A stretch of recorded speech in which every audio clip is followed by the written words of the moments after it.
And welcome back to another episode of the Idiots Football Show. I'm idiot number one, Zach. Got idiot number two on my right, Adam. Feeling great today. Great to be here. And idiot number three on my left, Goodman. Yeah, it's good to be here. Hey, it's going to be a day, ain't it? So, let's get right into it. We're going to talk about, I believe this is, week 9 or week 10? Sounds about right. This was just week 10.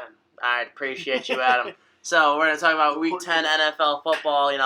Obviously, it's a very, very fun-packed week, thrilling week. I got to see one of the best games in football where Minnesota and the Bills really battled it out, through thick and thin. They really made that one hell of a game to watch. That was phenomenal.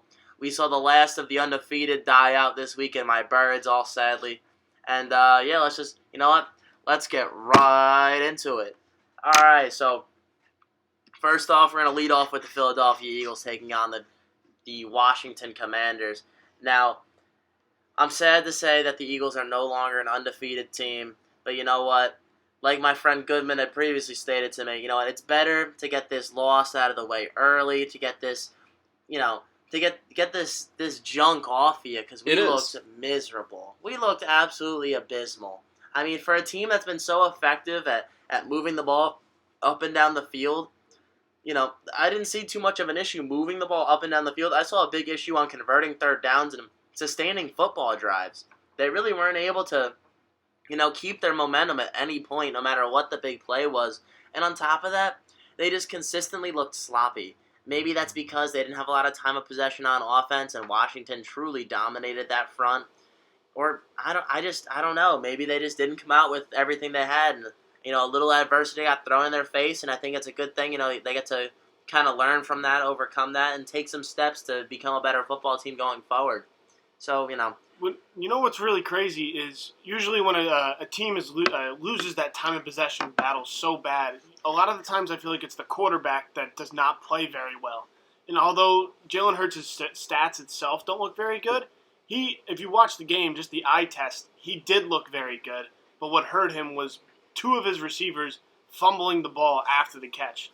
Those are really drive killers. Something that you really think is going to go positive in your favor just ends so abruptly. And let's not forget about the A.J. Brown catch or would have been catch that went right through the breadbasket when he was heavily covered, and it's a very contested throw. But you know what? Literally, Jalen Hurts couldn't have put this ball more on him. He couldn't have put it in a better spot. You couldn't have asked Jesus to put this in a better spot for you. He literally put it in between the wickets, and the man just let it go. Well, there was the fumble, too, who I believe it was Quez Watkins. It was Quez. Who, it was what, a 30, 40-yard pass down the field, catch is made, immediately fumbles, trying to make an RIC. So, to me, that's one of the turning points of this game. And Jalen Hurts, frankly, I think played pretty well, but got unlucky throughout the game by his receivers not really being there for him. But like I said to you yesterday, and what I think is really important is the Eagles got out their loss now, and it's important that they realize their mistakes this early on. Because if you look at the Ravens in 2019, my team, obviously, they went 12 straight wins. They took it into the playoffs. They had a week off. They had the first bye week in the playoffs, and they got destroyed by the Titans because they hadn't figured out what their weaknesses were. They didn't really get exposed. And this is something the Eagles just had happen to them, and I think that's a really positive thing.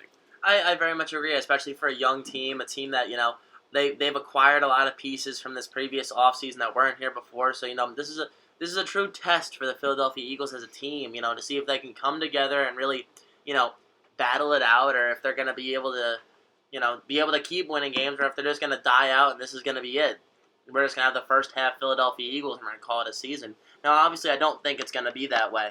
The defense still did play very well, that. The score's a little deceiving due to the late defensive touchdown by Washington in the game for an Eagles' last attempt at a heroic whatever they wanted. That was a horrible mismatch of anything. It didn't matter at that point.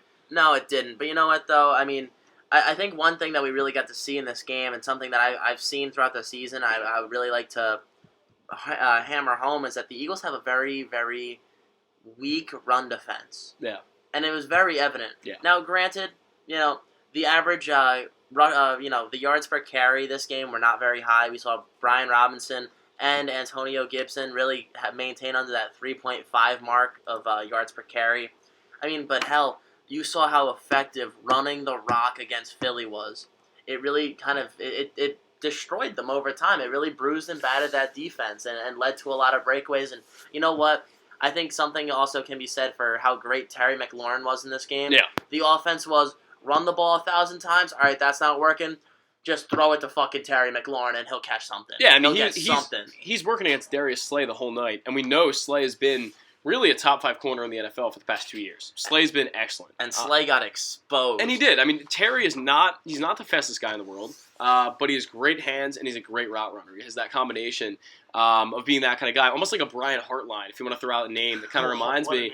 Yeah, it kind of reminds me of him a little bit because he just can get open on basically any play. And Slay didn't really play a bad game. He was all over him all night, but Terry was able to create just enough separation to make really Taylor Heinicke look like a better quarterback than he is.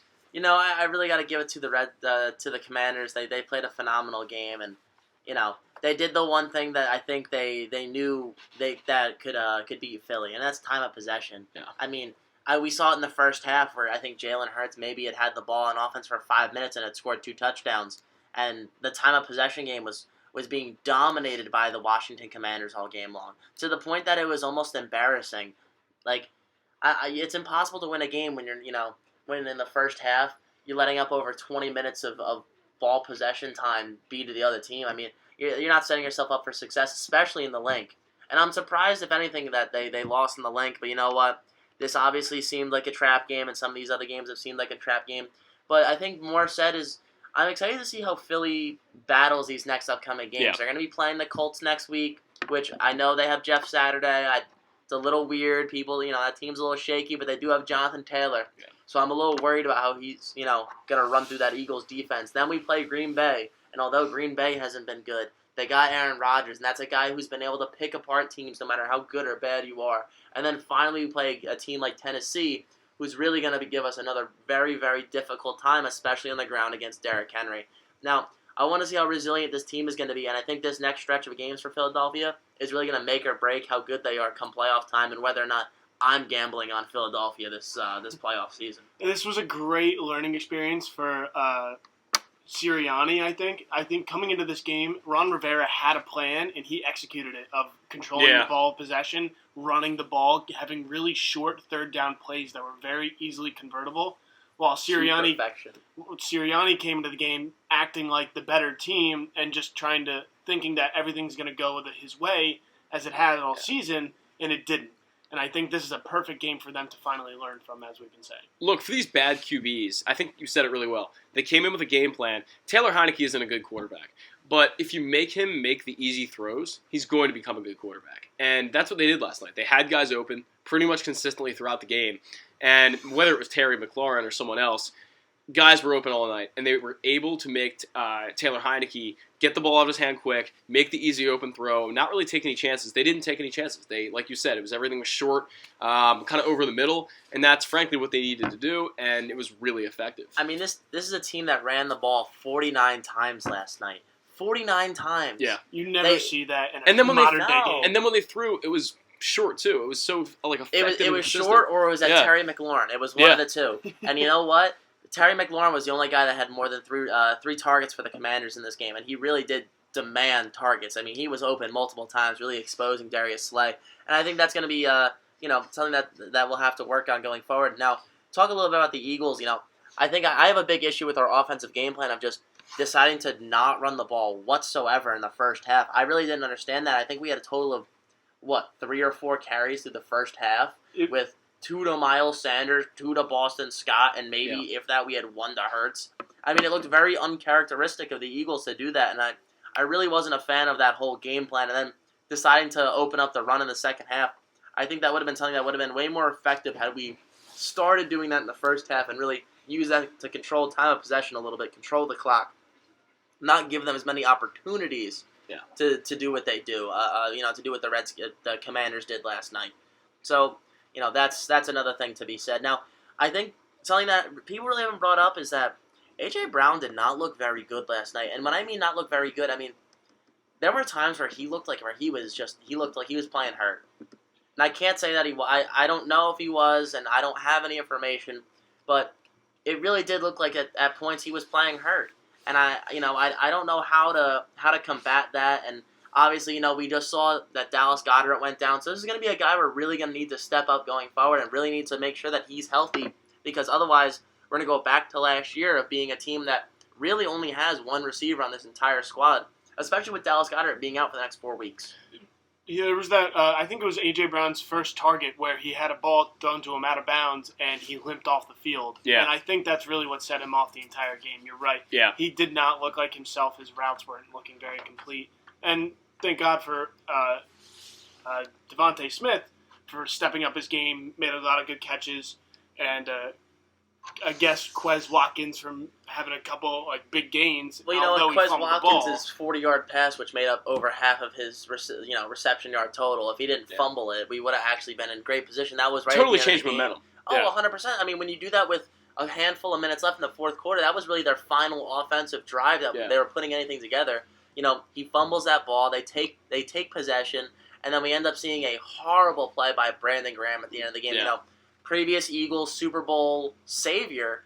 And obviously I thought of that play immediately upon that poor penalty, and I went, you know what?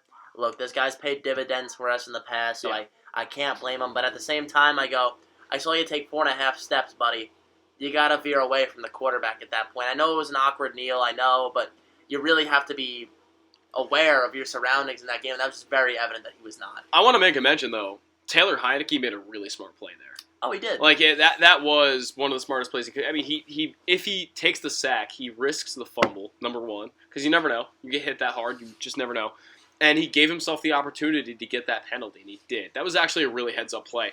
But like you said with the Eagles, to go back to them, the run game was non-existent in the first half. And they didn't really try it. And you look at the 12 rushes from Miles Sanders that ended up throughout the entire game, and he averaged 4.5 yards per carry. That's pretty good. It's a solid number. If they had gotten that started earlier, and you have the RPO and the read option plays and the different things that Jalen Hurts can do with his legs, and then what Miles Sanders can do out of the backfield as well, you open up a whole new part of the game for the Eagles. And they didn't get that started last night. If they had gotten it started a lot earlier, I think this game goes the Eagles' way. I do agree. They were very one-dimensional. I'll be honest with you. I felt very, very healthy going into yesterday, and upon the Eagles losing, I woke up this morning feeling sick as a dog, literally feeling sick as a dog, and I went, God damn it, Philly. You had all my momentum, all my health, all my everything, and now you made me sick to the bone, damn it. Get away from you. That's rough. That's rough. Sick. All right, so let's get into, obviously next week's going to be an interesting game. Sorry here, folks. I am a little physically sick due to Philadelphia, and I am blaming them for my illness. But, we're going to be playing the Indianapolis next week. Big test against Jonathan Taylor. I don't think their offense really beyond that has anything special. We saw the return of Matt Ryan this week. I really don't think that Michael Pittman should be too big of a problem. He hasn't been a guy who's done anything super spectacular. Hasn't had over, 75 yards in any game in the past, I want to say, 3, 4, 5 games? He's been oddly quiet. So, I really think the Eagles will clean up next week, do a nice job, and we'll see how they do going forward. They have a lot of adversity to overcome here in these next 3 weeks. All right, so I think the next game we're going to move on to is now we're going to go into Miami. And Miami took on Cleveland. Was that in the Dog Pound? It was no, it was at home in Hard Rock Stadium. It was in the Finns Park, baby. That's what I'm talking about. Now, Adam, give me a rundown of this game, baby. It was the most beautiful game you wanted to see heading into your bye week. A complete and utter dominant win over the Cleveland Browns. And heading into this game, I thought this was a trap game. I thought the Browns matched up really well. And what we were saying before about the Eagles, about learning from your mistakes. Earlier this season, the Dolphins had a 3-game skid against the Bengals, the Jets, and the Vikings. And all 3 of those games, we could not stop the run. All 3 teams had very good run games and hurt us badly. That's how we lost those games, besides Tua being out. And this game, we really fixed it up, and we were able to stop one of the best runners, obviously one of my favorite man, Nick Chubb, to only 63 yards on 11 carries. You know how much Adam loves Chubbs, man. It's crazy when the Dolphins are really... Oh, he is a big fan. But you know what? When they're really able to control such a top-tier running back in this league, especially a guy who this year I would consider to be a top 3 running back in the league right now, they really did handle business. They took care of it quite well. And so, like Cleveland usually does, Miami really took it to them in the run game. They were really able to command command the ball on the ground. They did whatever they wanted against this Cleveland defense. They had no issue. No issue. Very beautiful. This is the first game that we've had a rusher over 100 yards, and we had Jeff Wilson over 119, with Raheem Mostert averaging 8 yards a carry with 65 yards. It was. I mean, your two running backs were pretty much averaging 7.5 yards a carry. I mean, you can't beat that. It was a great damn near game to first watch. down. And even then, Tua puts up 285 yards on the in the air and spreading the ball around, which is actually the first we've seen of it. 1, 2, 3, 4, 5, 6, 7 receivers had more than 20 yards in the game. Yeah. With 5 of them being over 30. I mean, that's... And 5 of those receivers also had 4 targets or more, 4 receptions or more, which is really, really awesome to see that. You know, not only was he spreading the ball out to these receivers, but they were catching the ball and really able to make the most of their opportunities here. There's a conversation to be had that Tua is the best quarterback in football right now. There's that conversation to be had. It's definitely a conversation. It is. It's the way he throws the ball. It's really the offense that they run. It is so suited for him that it's making him blossom in this league. I have a hard time saying that, you know, if you were to put Tua in any other system, you'd really see him succeed as much as he is right now. I don't think That's agreed. I don't think he's able to blossom in any other type of system here. Let's say we flipped him and Jalen Hurts. I really don't see him blossoming in the Eagles offense. I really see the Eagles being a 5-5 team, but with the way Tua has been able to play for the Miami Dolphins, you know, it's been a very special season for him. The accuracy is unreal. I mean, it's really impressive. The arm strength is not really there. I don't think Tua. But you don't need it when you have guys who can go out and get yards after the catch. And he has the 2 best guys in the league with the scheme they have, as Adam mentioned it. You don't need to do that. They suited him up perfectly for it. Yeah. That's what I love about this. Is the first time I've seen our GM actually work and put a team together that makes sense. When you have a quarterback that has one limitation, the deep ball, you go get him quick guys that can get insane yards after catch and make plays by themselves. And Jeff Wilson, sneaky good pickup because for a 5th-round pick, phenomenal. He's been very good. I mean, running backs are something that are becoming kind of devalued in the NFL. So whenever you see a team trade a pick for a running back, it always looks a little weird. But that's a situation where a 5th-round pick is really not going to net you much in the draft anyway, for the most part. Jeff Wilson's the guy who's going to help them a lot down the stretch. I like Mostert. I like a lot of the other guys in that running back room, but Jeff Wilson takes it to a whole nother level. I mean, look, they took over the old 49ers backfield. I mean, Jeff Wilson's been a guy who's been solid for the 49ers the past couple of years, especially when injuries pop up. You know, he's a fantasy football legend. Every time you see him on the waiver wire, you go, "Oh, are those Niners running backs healthy? Sure. Oh, let me pick up Jeff Wilson just in case, because you know he's about a ball." So you know what? I really do like what Miami did. You know, how were they on defense? I know they were very good at stopping the run. Obviously, we did see Amari Cooper look absolutely garbage, and that's been a big, you know, consistent thing for him is on the road. He's very, very incapable of putting up any kind of big games. It's been quite impressive. We've seen Donovan Peoples-Jones really blossom into that team's #1 receiver, especially while on the road. It's been quite impressive. And I'm very excited for this Browns team to see how they do, you know, come Week 11 when they play the Houston Texans and they have Deshaun Watson back. Sadly, I think it's going to be way too late for them. This AFC is very loaded, especially the AFC East, in playoff potential teams. That for this season, I think that's too late for the Browns. Yeah. But next season, I think they can be very dangerous, and especially if they can add something different in the offseason, obviously. I think they're a team that should be looking into next year, and rightfully so. That's why they got Deshaun Watson.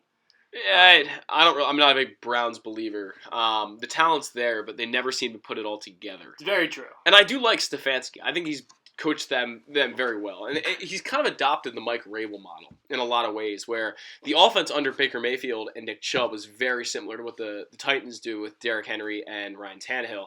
And now both those teams you kind of see going away from that. I mean, Malik Willis has kind of taken over, even though Ryan Tannehill played yesterday.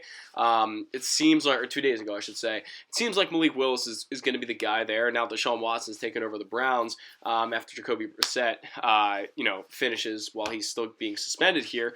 But these teams are changing a little bit, and I think that's probably a good thing for the Browns because I think they need that change. They need to get the pass game more involved, and they need to get some receivers back that are going to be actually impactful for them. And they could be a very dangerous team, but I still think they've got to put it all together, and they've failed to do that the last few years. No, I very much agree. Now, is Miami going to a bye next week? Or Yeah. Okay, so they are going to a bye next week. You know, this is a great way to go into a bye. You know, Oh, yeah. this has been one of the highest flying offenses in the entire league. They've really been truly an efficient squad, and it's been fun to watch Miami. I'm also gonna say I'm kind of surprised they are where they are this year. You know, looking at that AFC East, it's obviously, in my opinion, the second best division in the league, only behind the NFC East, and that there, you know, there's much to be said about that, much argument to be had, but this really is quite an impressive season for Miami, and you know they've been able to hold back the Bills, they've been able to hold back the Jets so far, and these are teams that are most likely going to make the playoffs. I mean, they've looked very, very stout so far. Now, granted, let's see how they're going to go into the bye. Who are they going to play out of the bye? The Texans. They're going to play the Texans out of the bye. So you know what? This is a perfect way for them to get ready. You know, get a little bit healthier. Are they missing anybody currently? The defense, the secondary, Byron Jones has been out for a little bit, but otherwise, we've been pretty healthy the whole season, and that's kind of what's been helping us become top of our division. If you told me heading into our bye week in week 11 that we'd be first in our division, I'd still be shocked. And then now that we are, it's a great feeling. It's kind of solidifying that we can be a playoff team, and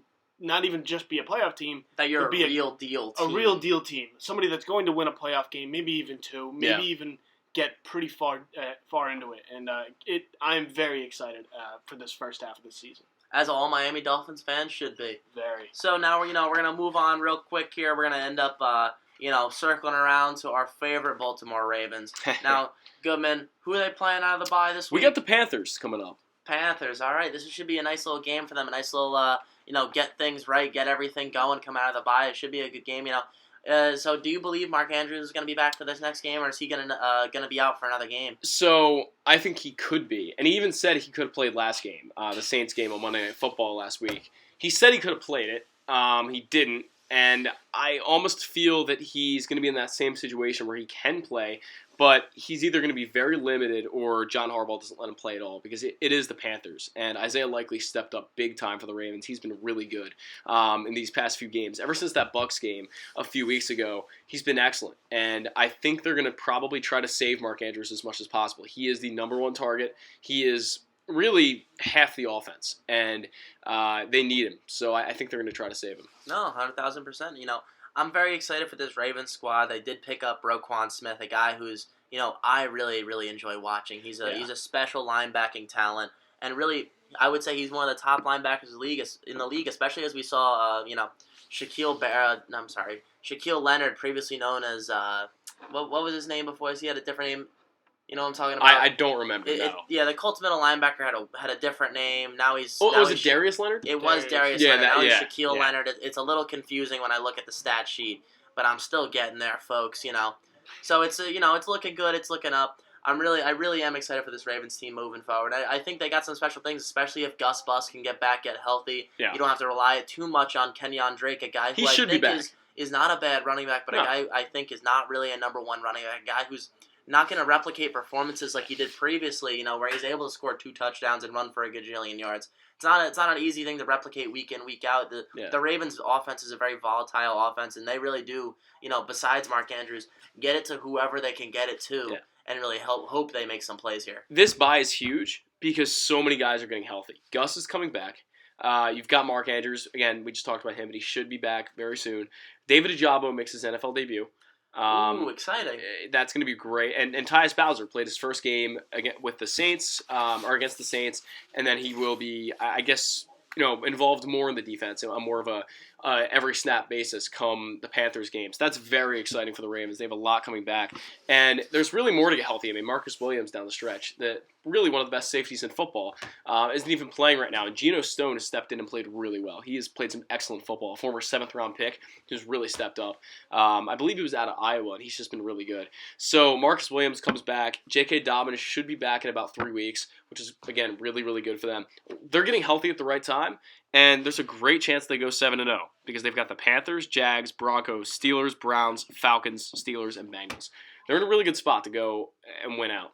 I would argue that the Eagles and the Baltimore Ravens really do have an easy schedule to finish out this year, and I think they both can do something special. Now, now the name of the game for all three of our teams is really going to come down to health. Yeah, I think that's 100%. the biggest thing Very. here. We've seen the Eagles be so healthy off season, and obviously, knock on wood, because you know what, I want to make sure they stay healthy. Now, we did sustain some injuries last game. We'll see how that rolls, how that goes, and I really, we saw Josh Sweat go down, which is another key defensive piece for us. And we did see Dallas Goedert go down, a guy who's been a third down monster, a guy who's really been able to get a ton of yards after the catch and a ton of yards per reception. Previously a yards per reception leader in the NFL. And Miami has done very, very well keeping their key pieces healthy. I think it's what you see. I've seen a lot over the years of the NFL. The really good teams, the teams that make runs in the playoffs, they actually have later buys. So with the Eagles having a bye last week, the Ravens having a bye this week, the Dolphins having a bye next week, these later round buys actually do help these really good teams get healthy at the right time.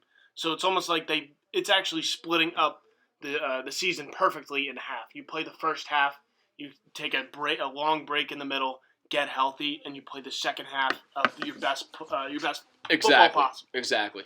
Yeah. I really do wish the Eagles had a later bye. Having a Week 7 bye for Philadelphia really is going to be a tough thing for us. It is a little earlier, but it's not the worst. It was for us. It's a little early just because, especially, we haven't really faced too much adversity yet. There was only so much to work on. We didn't have enough information of enough bad games to go, hey, look at this, look at that, look at these mistakes we've made and how we can fix them and get better. Now, something that you previously said to me, Goodman, and I think is really a wise observation here, is that this is the right time to lose a game. Yeah. This is the right time to try to figure out what's going on, what's going wrong, and how we can make those wrongs right. You got 8-1. It's not the end of the world. No, 100%. So, I don't have too much else to say. Boys, do you have anything else you'd like to mention? Anything else you'd like to talk about here? The entire AFC East, in my prediction, is going to make the playoffs. I don't have to get into it, but that's just my prediction. Can all 4 teams make the playoffs? Yes, because there's 3 wild card teams. Ooh, very exciting. Now, if that was that, I think it'd be the first time in history we've ever seen one division have all their teams make the playoffs. And that'd be a very, very exciting mix. It would not shock me that division is absolutely stacked. And I'm used to the AFC North being like that, but not this year at all. The Ravens are running away with it. So. This year it's the East. The East knows all.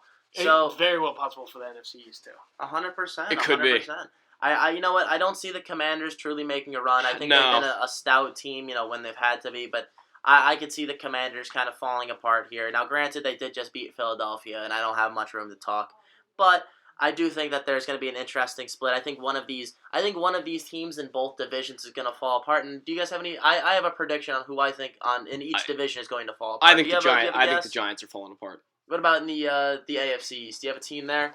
I really think it's going to be the Jets and the poor quarterback play Zach Wilson has displayed. Now, granted, they've been able to rise above that so far. Yeah. I really don't think that that's going to be something this whole season they're going to be able to sustain. I don't know. I like the Jets. I can't really think of a team in that division that I see falling apart. I mean, I don't think the Bills are going to be quite as good as everyone thought. That's what I was going to say, too. Yeah, they seem like they faltered a little bit. Don't forget the Ravens were up on them 20-3 at halftime, and the Ravens blew it.